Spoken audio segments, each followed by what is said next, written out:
ಬೆಂಗಳೂರು ಗ್ರಾಮಾಂತರ ಜಿಲ್ಲೆಯ ಹೊಸಕೋಟೆ ತಾಲೂಕು ಕಸಬಾ ಹೋಬಳಿ ಕೊಂಬಲಹಳ್ಳಿ ಗ್ರಾಮದಲ್ಲಿ ನೆಲೆಸಿರುವ ಶ್ರೀ ಗಂಗಮ್ಮ ದೇವಿ ಮುನೇಶ್ವರ ಸ್ವಾಮಿ ದೇವಾಲಯದ ಪುನರ್ ಪ್ರತಿಷ್ಠಾಪನಾ ಪೂಜಾ ಕಾರ್ಯಕ್ರಮ ಹಾಗೂ ಗ್ರಾಮ ದೇವತೆ ಶ್ರೀ ಸವೇರಮ್ಮ ದೇವರ ಉತ್ಸವದ ಮೆರವಣಿಗೆ ಪೂಜಾ ಕಾರ್ಯಕ್ರಮ ಗ್ರಾಮಸ್ಥರು ಭಕ್ತಾದಿಗಳಿಂದ ಅದ್ದೂರಿಯಾಗಿ ನೆರವೇರಿತು.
ಶಂಕರಿ ಅಮ್ಮ ಅಮ್ಮ ಅಮ್ಮ ಎಲ್ಲಮ್ಮ ಎಲ್ಲಮ್ಮ ಕಾರಮ್ಮ ಎಲ್ಲಮ್ಮ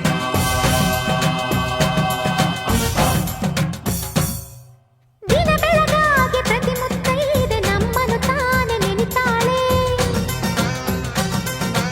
ಎದೆಯೊಳಗಾಗೋ ಕದನವನೆಲ್ಲ ನಮಗೆ ತಾನೆ ಹೇಳುತ್ತಾಳೆ. ನಾರಿಯ ಕುಲವಿರದೆ ಗುಡಿಗಳಿಗೆ ಬೆಳಕಿಲ್ಲ, ಭಕ್ತರೇ ಇರದಿದ್ರೆ ದೈವಗಳ ಕುಲವಿಲ್ಲ.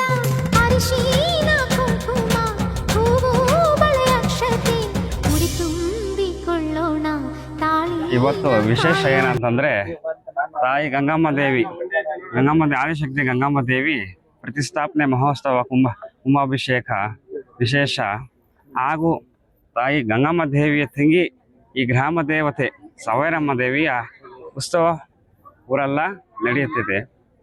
ಆಗಲಿ ಈ ತಾಯಿ ತನ್ನ ಅಕ್ಕನ ಹತ್ರ ಗಂಗಮ್ಮನ ಹತ್ರ ವಿಶೇಷವಾಗಿ ಯಾವತ್ತೂ ಬಂದು ಸದಾ ಬಂದು ಇಲ್ಲಿ ದರ್ಶನ ಕೊಟ್ಟು ಭಕ್ತಾದಿಗಳ ದರ್ಶನ ಕೊಟ್ಟು ಊರೆಲ್ಲ ಅಭಿವೃದ್ಧಿಗೆ ಕ್ಷೇಮವಾಗಿ ಕುಂಬಳಹಳ್ಳಿ ಗ್ರಾಮಕ್ಕೆ ಆಯುಷ ಆರೋಗ್ಯ ಕೊಟ್ಟು ಎಲ್ಲರಿಗೂ ಒಳ್ಳೇದು ಮಾಡಲಿ ಅಂತೇಳಿ ನಾನು ಕೇಳ್ಕೊತಾ ಇದ್ದೀನಿ.